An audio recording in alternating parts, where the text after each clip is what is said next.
Welcome to the Referrals Podcast, the only referral podcast where you can get real stories of real people getting real referrals. Every week, we share inspiring stories and practical tips from people like you to take your repeat and referral business to the next level. I invite you to join our free private Facebook group. Go to joingengen.com. That's joingengen.com, and we'll add you to our referral group. I'm your host, Michael J. Maher, and I'm so excited to share today's episode with you. So let's get started. Welcome, everyone, to another amazing episode of Referrals Podcast. Welcome back to our loyal listeners and vibrant viewers. And I have a question for all of you. Are you appreciative? Are you appreciative? All right. So you're going to go to a court of law and you've got to prove that you're appreciative, because you're like, yeah, I'm appreciative. They know I appreciate them. They know I'm appreciative. Like, they just know, right? My parents know I'm appreciative of them. My kids know that the teachers at the schools know that I'm appreciative of them. You know, all the mentors and leaders I've had over the course of my life, they know I'm appreciative, right? But here's the deal. You're in a court of law and you've got to prove that you are appreciative. What is the evidence that you are going to show them? What is the physical evidence of your appreciation to prove that you are appreciative? Do you have it? Could anybody else produce it? Today, we're going to show you a way to prove that you are appreciative. And as we all know, what you appreciate appreciates. So whatever you want more of, you need to appreciate. If you want more great relationships, you should appreciate the great relationships you have. If you want more money, you should appreciate the money you have. If you want more anything, you should appreciate what you have of it now, because what you appreciate appreciates. What you appreciate will increase or improve in value and worth over time. What you appreciate appreciates. So today, we're going to show you how you could present to the jury and the judge that you are 100% convincing that you are appreciative. And guess what? When the world knows you're appreciative, you have proof of your appreciation, you get everything you want. So that's what we're going to cover today. I am so excited about today's guest. Now, before I introduce you to this wonderful young lady, I first need to give a shout out to one of our listeners of Referrals Podcast. This is a shout out. Thank you so much, Lynn Faselli, for using your name in the review. We've had people with like, I bought 73. And it's like, how do I thank you if you're I bought 73? Put your name and information in your 5-star review when you review us on iTunes. So she said, Becky Davis's podcast episode was fire. Seems like fire is the word of the moment. I was reminded of so much and so many things that I should do. All the great things she is doing is so inspiring. She has me thinking outside the box. I do one-on-ones, but I don't stack them because I feel it's better to take time and get to know each other. But the conversation with Michael J. Maher has put some more light on that for me, and I'm ready to give network stacking a try. Lynn Faselli, thank you. Thank you for the review, and thank you for the 5-star rating. And for those of you that do like what we share each week, go ahead and put it out there and give us a review and put your information on it. It's Referrals Podcast. You might actually get referrals from your review. How cool would that be? And one last thing before we jump in here is, listen, if it's time to up your influence game, you've been listening to Becky Davis and you've been listening to us here with the handwritten notes and everything, November, and the success we've had with November, go check out referralmasteryacademy.com, referralmasteryacademy.com. And one of the things you're going to look at is November, which is our 30-day challenge for November, a note a day, right? Put your appreciation in writing, and one-to-one mastery. And just so you know, if you're in RMA, you get November for free, you get one-to-one mastery for free, you get the apps for free, you get a lot of stuff for free. So join referralmasteryacademy.com when you have a chance. Now, without further ado, let's talk about Tracey Gates. Tracey Gates is a kindness ambassador. I'm going to let that just wash over you. That right off the bat. Like, do we need to know anything else about her? It's like Tracey Gates is a kindness ambassador, a life and wellness coach, and a top-rated speaker. She is the author of the book, The Power of a Few Kind Words, that is just coming out. You've got to check it out. The subtitle is Create a More Meaningful Life, One Letter at a Time. She was featured in Maria Shriver's Sunday paper. She is the founder of A Few Kind Words and has presented her workshop, A Few Kind Words, The Power of Writing Unexpected Letters of Appreciation, to audiences across the country, including private gatherings, businesses, schools, and nonprofits. Her family, friends, pets, chai latte, and gardening are her delights. Tracey lives in Pennington, New Jersey. Without further ado, let's welcome Tracey Gates to Referrals Podcast. Thank you, Michael. It is such a treat to be here and such a pleasure to be with a fellow kindness ambassador. I think that the work that you do is just fantastic, and we are kindred spirits. Your November is absolutely fantastic. I was just thrilled to find out that you do this, and I don't know, I might have to steal it at some point. It's a join clever idea. So I did a whole year of writing unexpected letters of appreciation, but I think winnowing it down to 1 month is a great challenge. That's certainly more bite-sizable. Such a thing exists.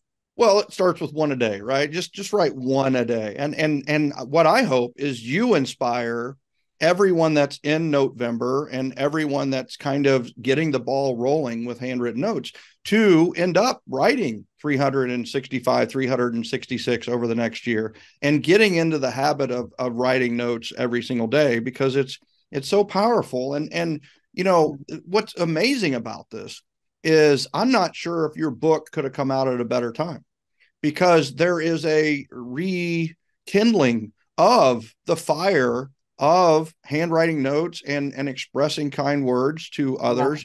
Yeah. And so, you know, but you and me, we do this. This is what I mean, literally look what's on my desk. You know, they're ready to go. I'm ready to write the next one right now. And it's amazing that you wrote a book about this, because what we can sometimes do is that we underestimate the power of this message. And we're like, well, everybody writes handwritten. Everybody knows the power of handwritten notes, but they really don't. Right. And so what motivated you to write the book?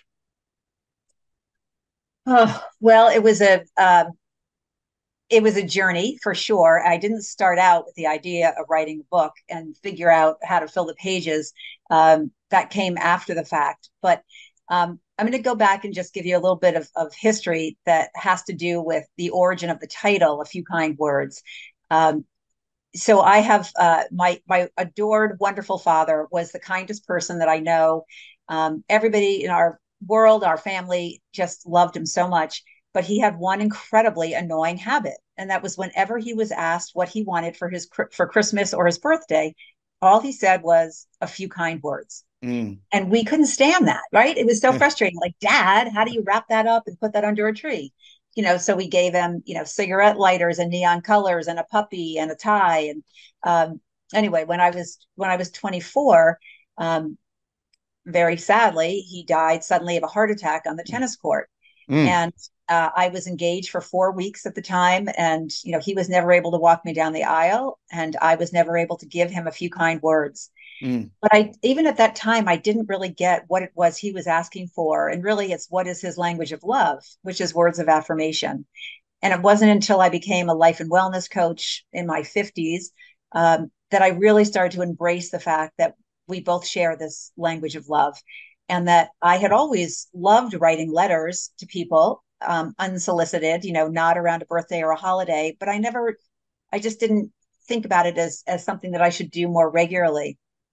And then as a life and wellness coach, I always had my clients write an unexpected letter of appreciation to somebody as a way to step out of their own head and just, think about somebody else and infuse their body with positivity. Mm.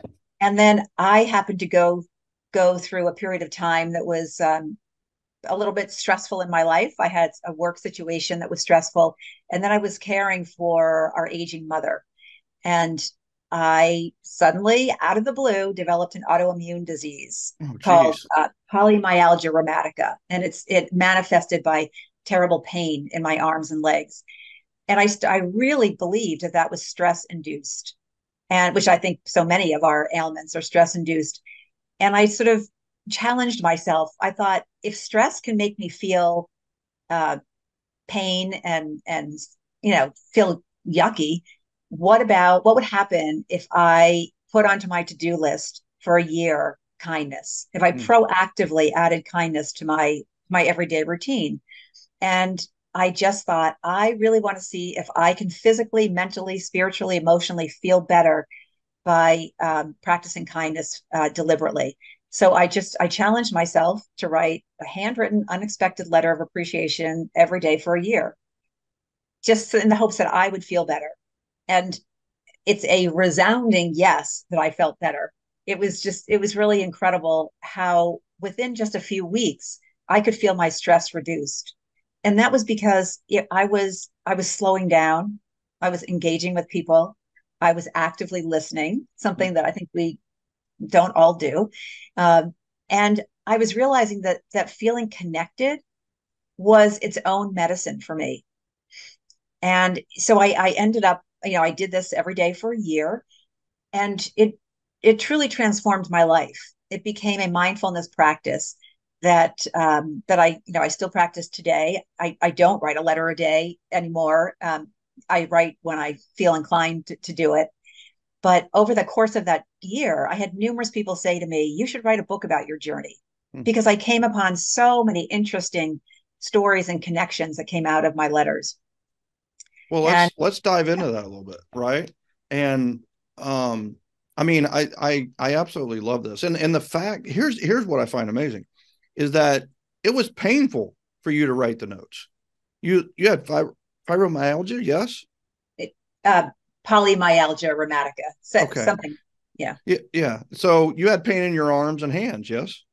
it wasn't in my hands, but Okay. I did have physical pain. Yeah. Um, So it was harder and for you to write them than maybe right, somebody who didn't have that affliction, yep. right? So I love that. And then so what were the themes that you discovered over your year-long journey? What were some of the you were talking about you had some of these awarenesses that came to you? Yeah. Like what were a few of those that kind of came to you? Well, certainly, the major theme is that we are all so much more alike than we are different, and that Mm. every one of us really just wants to know that we matter. We want to know that we are seen, and this is in your personal life, this is in your professional life. It just doesn't matter. It doesn't matter, where you live. We all just want to know that somebody actually sees us and that we're not invisible. And so when I wrote these letters, the most important thing to me was that I wrote for my own well-being. I never expected to hear back from people. And I think for anybody who's going to choose to do this, or not a letter a day for a year, but to just start writing these letters, is that you need to write it with no intention of hearing back from people. Mm.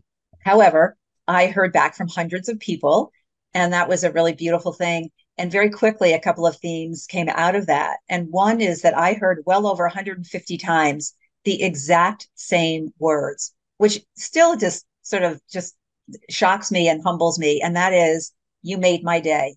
Mm. And that, to know that you're making somebody's day, is a really powerful feeling.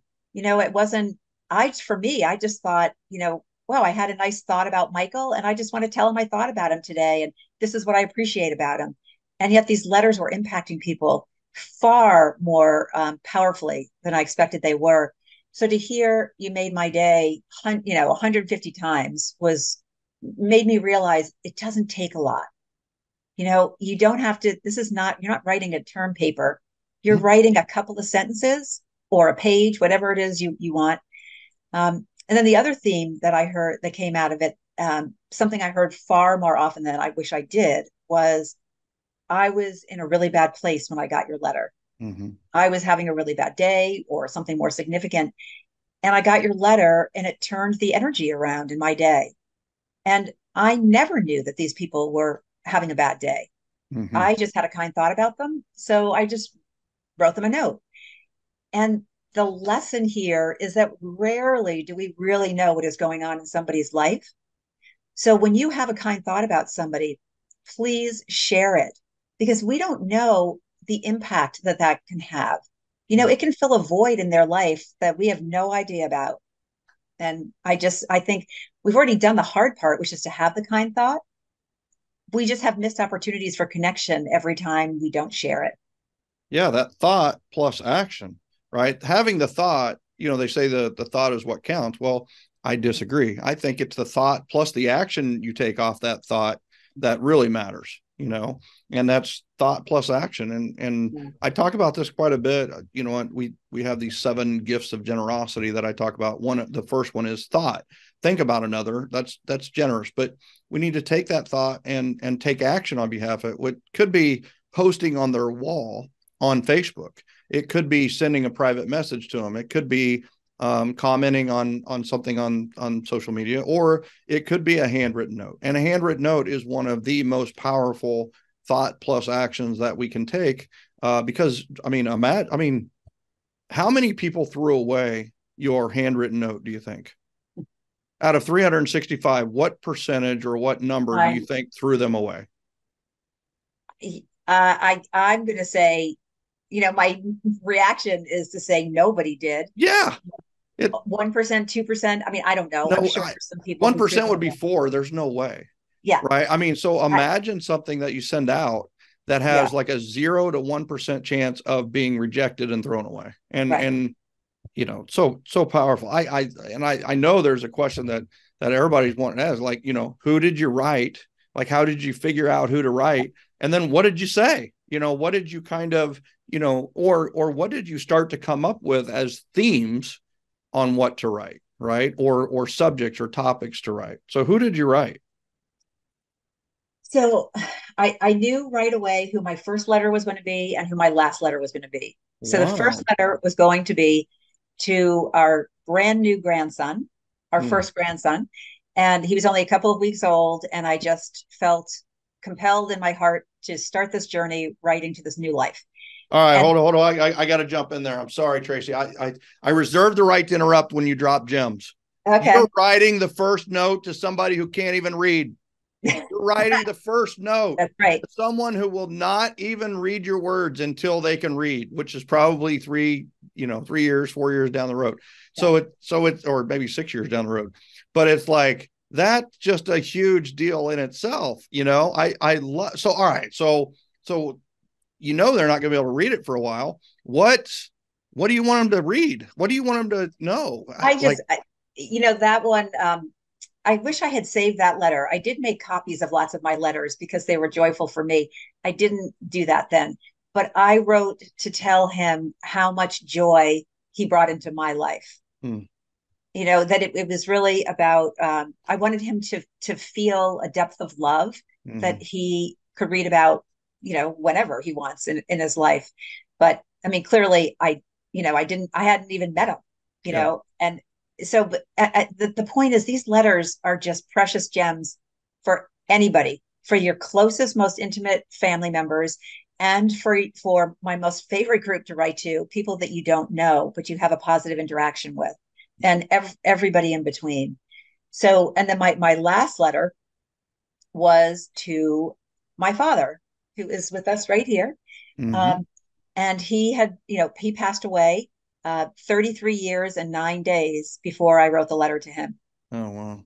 And that was truly one of the most powerful experiences that I've ever had. And there was something that happened when I read the letter to him. I don't know if you want me to go into that now. Yeah, of course. Yes, 100%. So I had spent the whole year writing these letters, always knowing that Dad was going to get the last letter.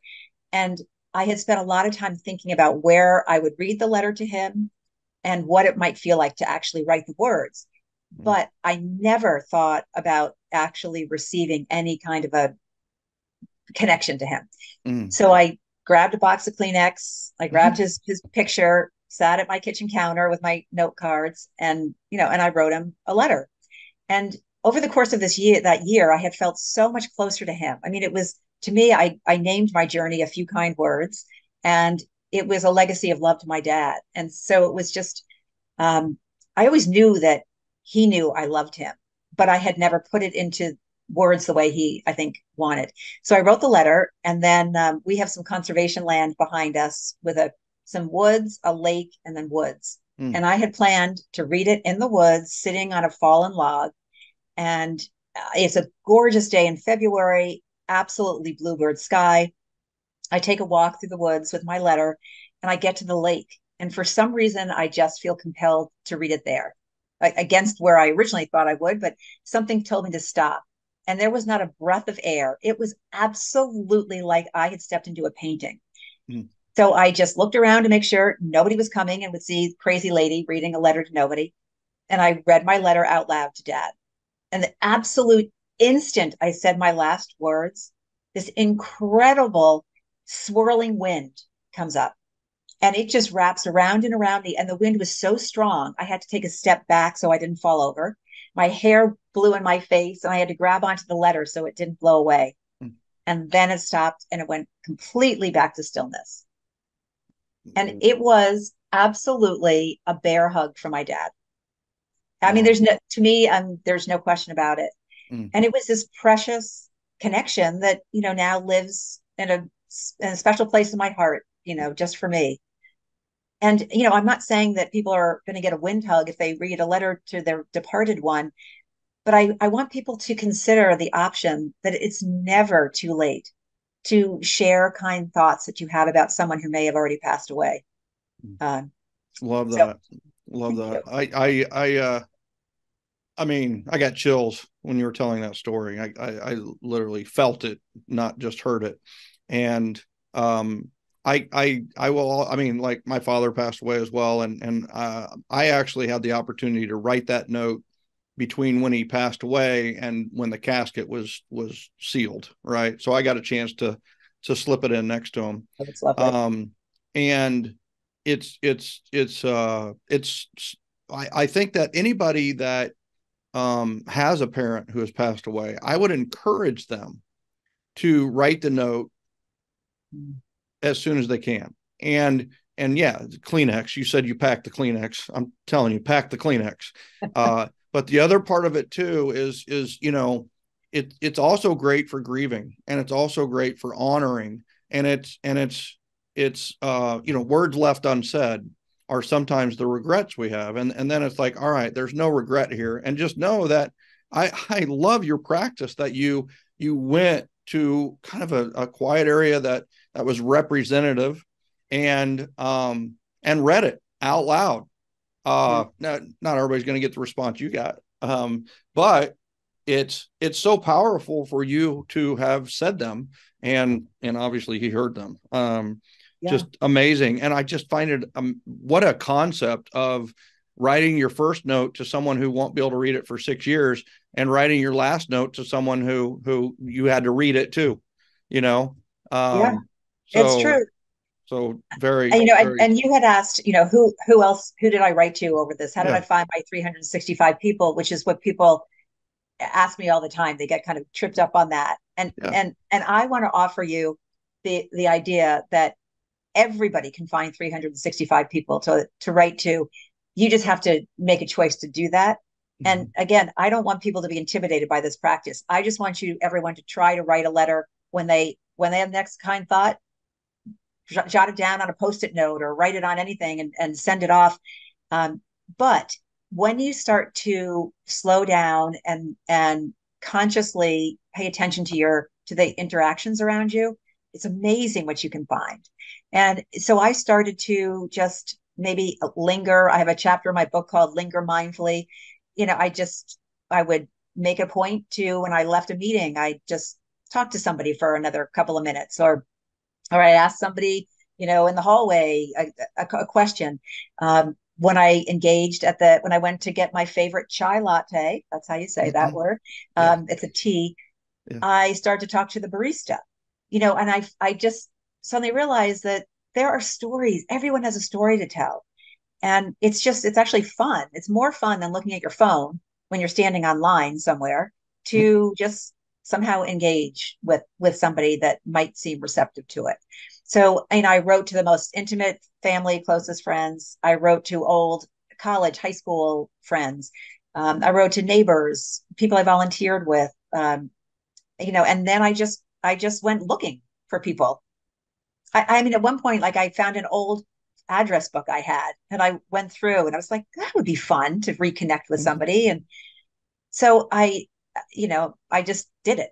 It became kind of a game, and it provided every single person I wrote to, I felt more connected to, and that was the beautiful byproduct that really lifted me out of this sort of funk that I was in, and made me so deeply appreciative for relationships, because I Yeah. think they're what sustain us. We feel happiest when we are in connection, in community with others.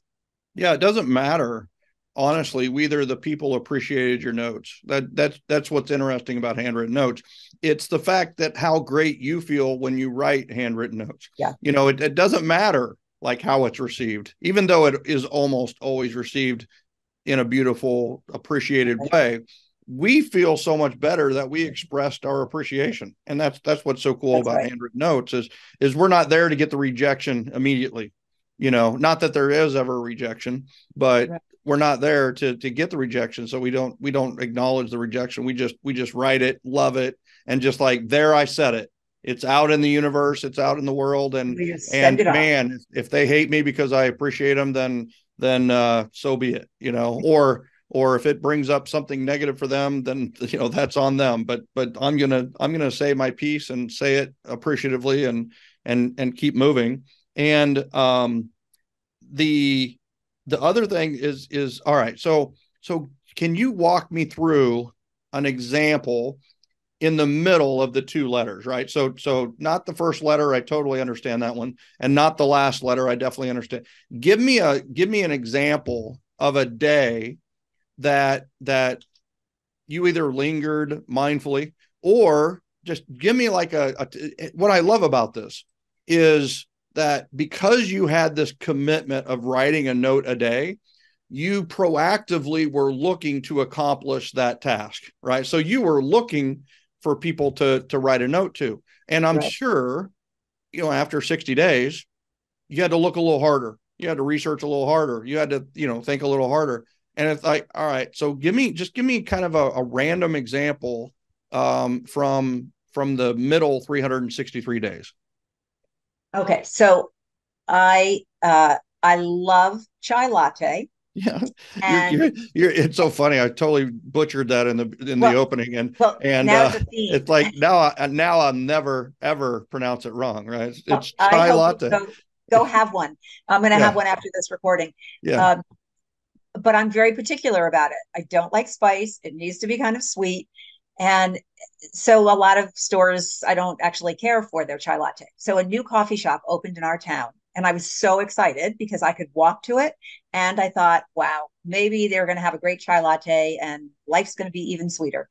So I go into the store, and there's about four or five people online ahead of me, which I was very glad about because I want this store to make it.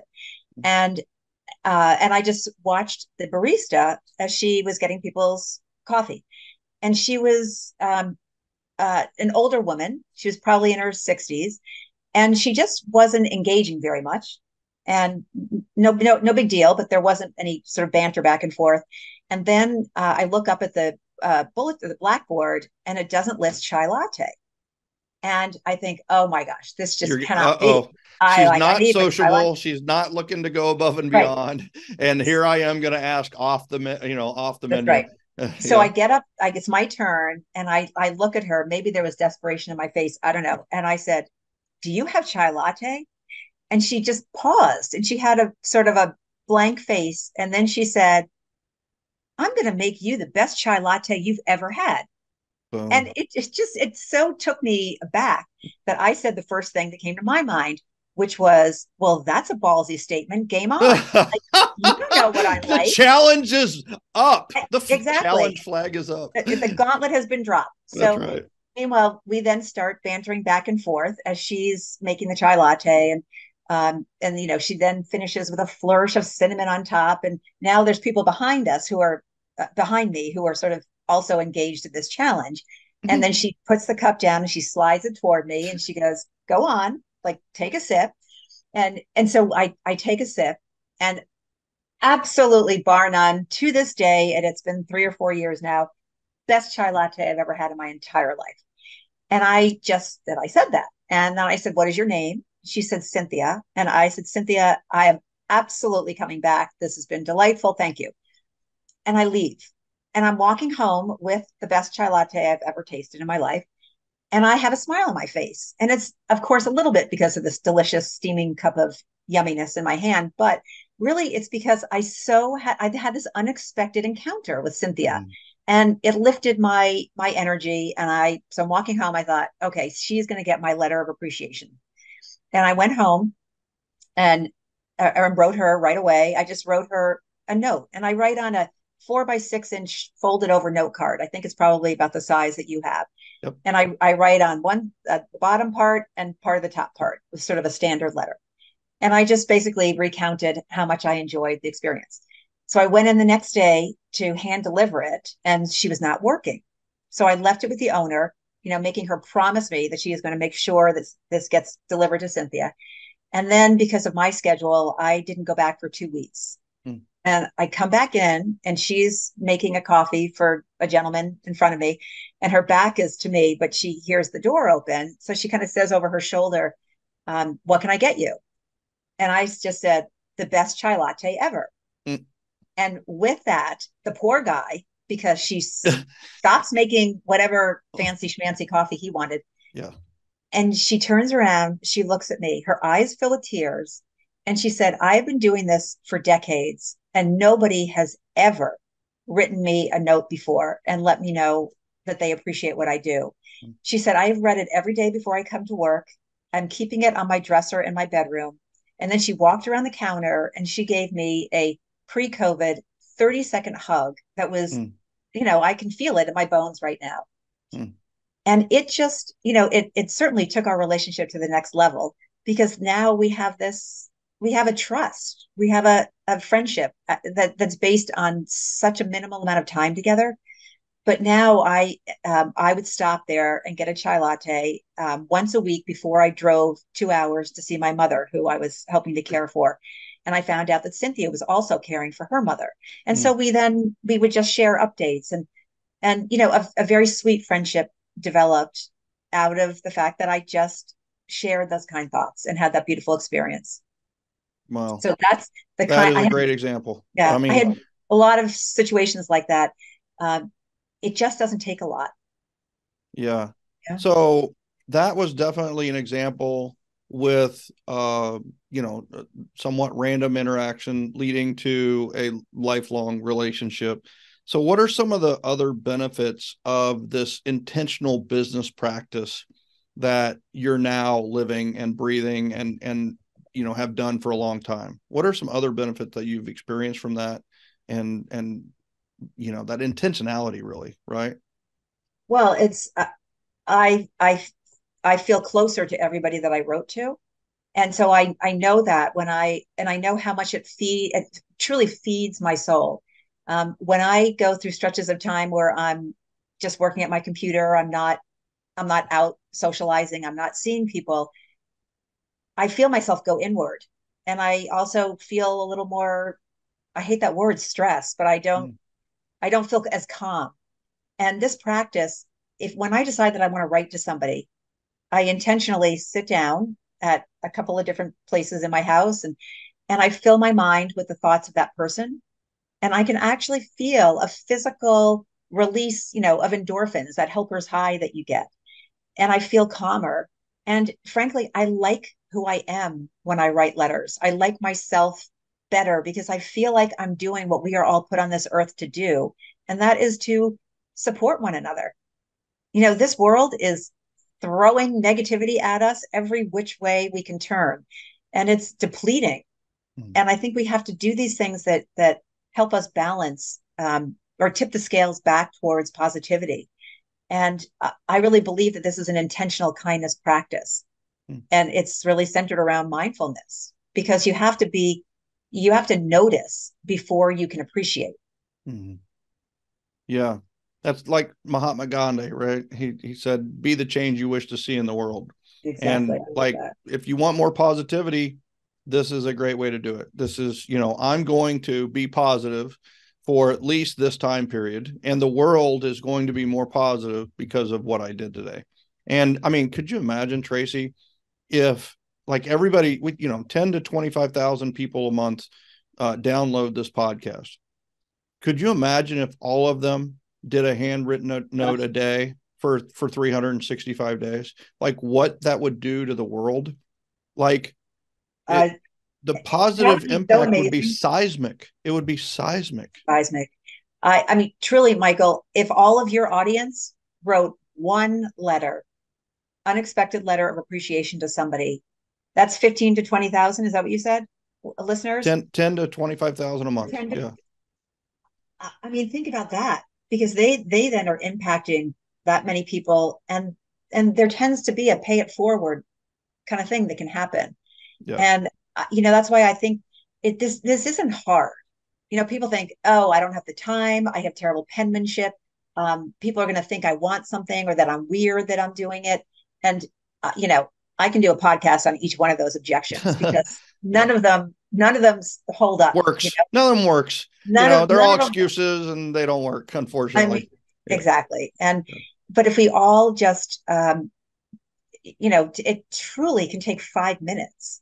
Mm-hmm. It can take 2 minutes if you want to jot something down on a Post-it note and go stick it on your colleague's computer. But for in your referral business, oh my gosh, I am such a proponent of writing these letters to your referral sources, your clients, never using the word thank you. That's something I also do. I never put the word thank you in any of these letters, because I think it makes you have to be more specific in your appreciations. Mm-hmm. But if you write to a referral source and say, I just want you to know how much I value the way you conduct yourself in the business world, or I value how you are as a family man, because maybe you've shared stories, and you just say, something about what it is about the way they conduct their business and their life that you appreciate. And you're not asking for anything, and you're not thanking them for anything. You're just saying that, this is my takeaway from having you in my life. And I'm telling you, it's taking your business to the next level. I mean, I'm speaking to the choir here, but there's something when we try not to just hide behind a thank you note, which is a very common, I hope, a common practice in business. Appreciation notes. It's not, by the way. It's not. Nobody hides behind a thank you note, unfortunately. I would love for more people to hide, because what they do is they just hide behind nothing, and they hide behind social media. That's really where they hide, But yeah, in fact, one of my questions was, is this a thing that's better for your personal life, or is this a thing that's better for your business life, or both? It is equal. Business is filled with people. Personal life is filled with people. We are all people who crave the same thing, and that is to feel respected and seen, and like we are part of something larger than ourselves. So this is absolutely not something that is just for your personal life. I think every business that fosters a culture of appreciation has a more productive, collaborative, successful business. And there's nothing that you could say to me to tell me otherwise. What you appreciate appreciates, right? Exactly. What you appreciate appreciates. And the one, I mean, whatever you like, just appreciate it and you'll get more, I love that. And it's like, all right. So let me, I'm going to ask you a weird question. Maybe it's a weird question. It's not one of our scripted questions, and everybody who knows Referrals Podcast knows that there is no script. So, but all right. So you're not in real estate, right? No. Have you ever sold a home with a realtor? I have. Okay. And I will say, just a caveat, my husband is a mortgage banker Okay. and my parents are So real he estate knows a lot of agents. realtors. So I get it. Yeah. Yeah. Um, first of all, did the realtor write you a handwritten note after or during the transaction at any time? On one of them, yes. Okay. So that's Mostly. good, right? Um, when they wrote the handwritten note, did it make them more or less referable in your eyes? Absolutely. Yeah, more referable, right? More Um, referable. Yes. yeah, Yes. yeah. And so and this is like, I mean, you're the handwritten princess if you think about it, right?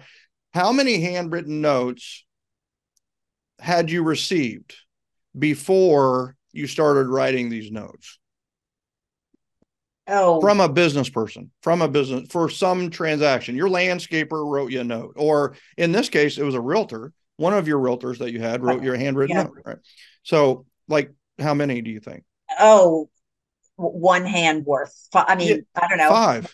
one, two, maybe five over my long life. It just doesn't happen, and it It's does so set you apart. powerful, When it does. It's so powerful. so I, powerful. I like people to just imagine going to your mailbox. It's not your birthday. It's not a holiday. You have not just won the Nobel Peace Prize. Nothing. It's a routine run of the mill Tuesday. And between the circulars and the bills, there's a handwritten letter. And you open, immediately you're going to that. Yep. You open it up and someone has taken the time to simply say, here's what I love, appreciate, respect, admire about you. I I mean, you are not throwing that letter away.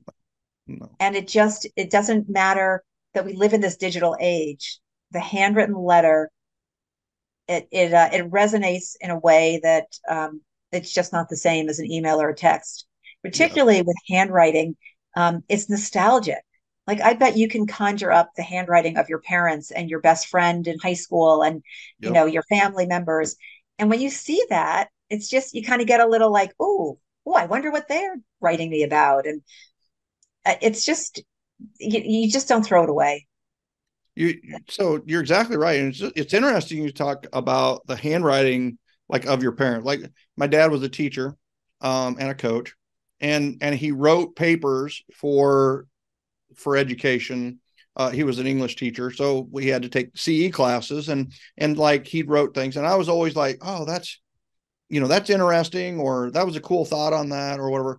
But I also like got his notebooks where he wrote his notes in those classes, and I was far more interested in his handwriting and his notes, and just like it was a living breathing thing versus a typed paper that felt just almost superficial, right? Yeah. And I felt him writing the notes Mm. when I saw the notes.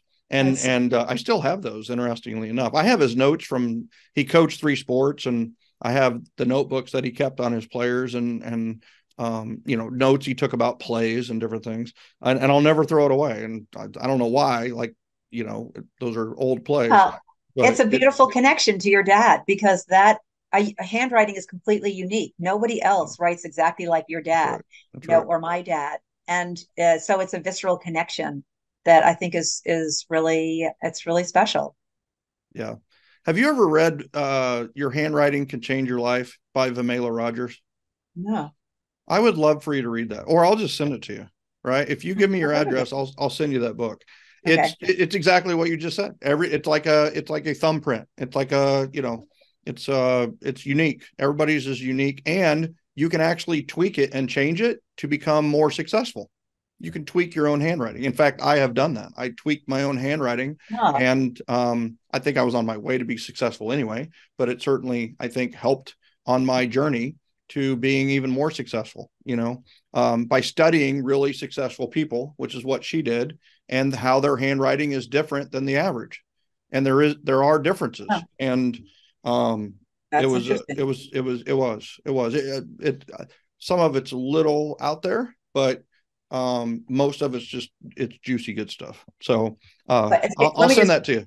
I would love that. I just want to piggyback on that for a minute to try to dispel the concern that people have about their handwriting. when you open up a letter and it's filled with nice things about yourself, trust me, you don't care about the handwriting. And so many people say, "Oh, I hardly write anymore and I have terrible penmanship." And that is the last thing that anybody that's reading your letter is caring about. There've been, all these studies that I talk about in my book. The recipient is overwhelmed by the warmth of the gesture, Mm. and not your handwriting, and not whether you have good sentence structure or not. It's the fact that you took the time to think about them, and the time to find a piece of paper, to find a pen, to find an address, to find a stamp, So I don't let that be an objection. I have to be totally honest. I get a lot of handwritten notes because I teach on writing handwritten notes. Yeah. And I will tell you that if I see something that's a little bit of chicken scratch and scribble, I have even more warmth around the note. I know what it took them to write that note was more than maybe the person who has perfect penmanship. So I think it even has more of an impact if you maybe don't feel comfortable about your handwriting. Here's the other thing. The only way that your handwriting is going to get better is by handwriting. So the more of these you write, and I can attest to that, the more of these you write, the better your handwriting will get. I've signed a lot of books in my days, and in the beginning, the signature was not terrific. Now I can pound out a really smooth, beautiful welcome to the generosity generation and sign my name and not even think about it. And it looks a million times better. Why? Because I did a lot of them, and I'm telling you, Tracey, you need to warm up your hands and get over the any illness or injury or hurt that you have, because you're going to be signing a lot of books. I can tell you right now, this is going to be a very hot book. It's The Power of a Few Kind Words. It's available on Amazon literally as we speak. Go check it out. Let's make her a big bestseller. Everybody who is listening to this, you're going to love it. We've made a few books bestsellers over the last couple of years. Let's load it up. Go to Amazon, get the book. Is it paperback and hardback, or is it paperback only? It's paperback, hardback, and ebook. All right. So I'm just going to tell everybody is if you can get the hardback, get the hardback. There is an experience with a hardback book that I'm telling you is different than anything else. And Tracey doesn't get a lot of more money if you get the hardback. So just so you guys know that. No, I don't. If you can't get the hardback, then get the regular paperback, right? Get the paperback back.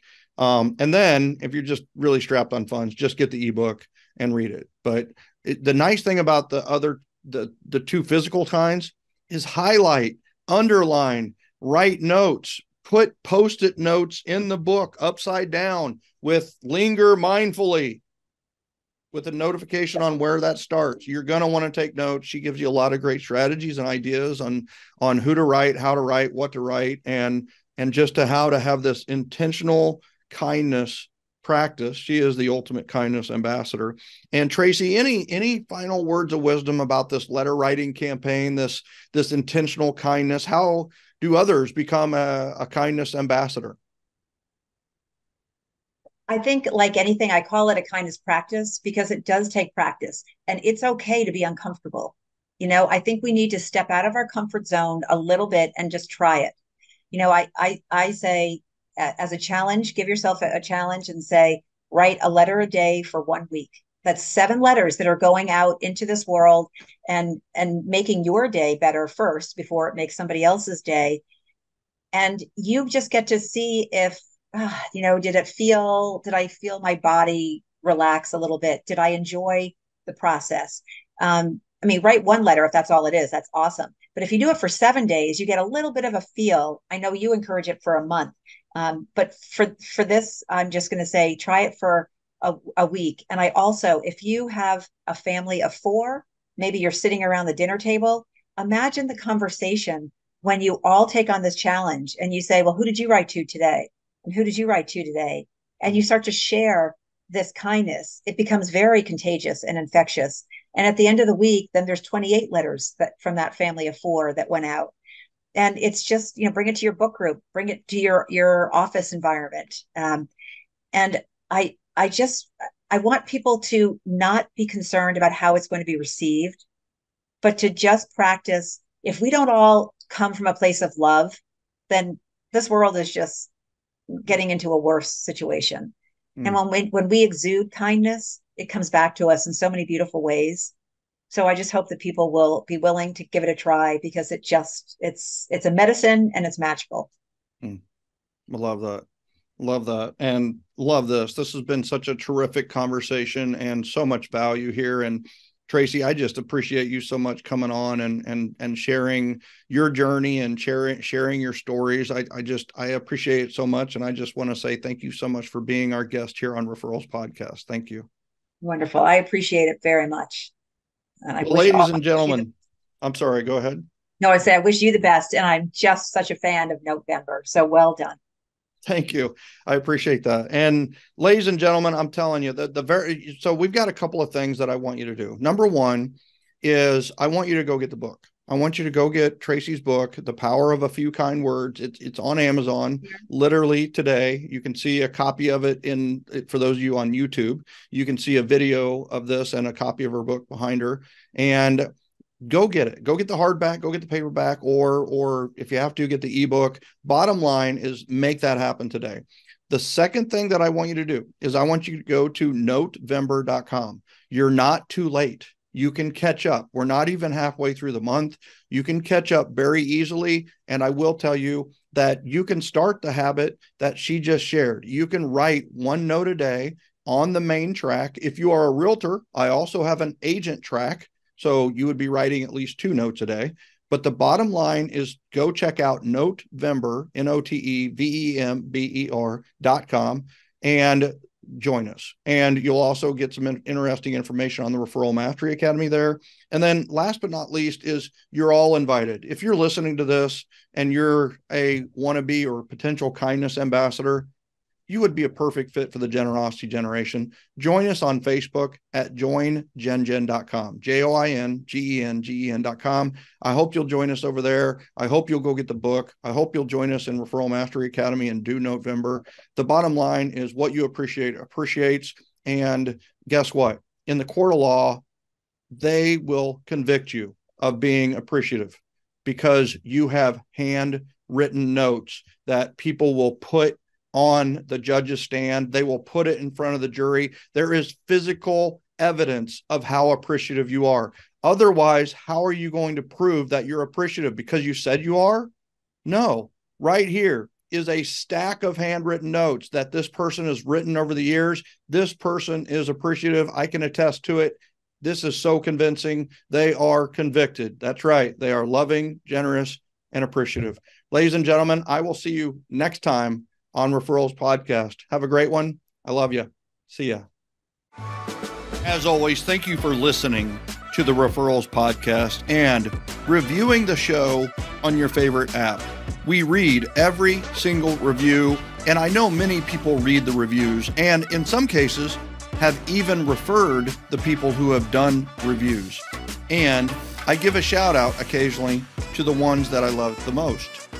A very special thank you for sharing the show with other business people, salespeople, including realtors, lenders, warranty reps, title, and honestly, any business that wants and needs referrals. And what business doesn't want repeat business and referral business? Every time you share the show, you're potentially changing someone's life because they can go from pushy salespeople or trying to do business the traditional way to building a business based on love, generosity, and appreciation that floods them with referrals and repeat business. And when they go to bed at night, they can put their head on their pillow and relax because they understand that they can have peace of mind about where their next piece of business comes from. Go to joingengen.com and we'll add you to our private Facebook group. That's joingengen.com, joingengen.com. We'd love to have you. And stay tuned for the next episode of Referrals Podcast.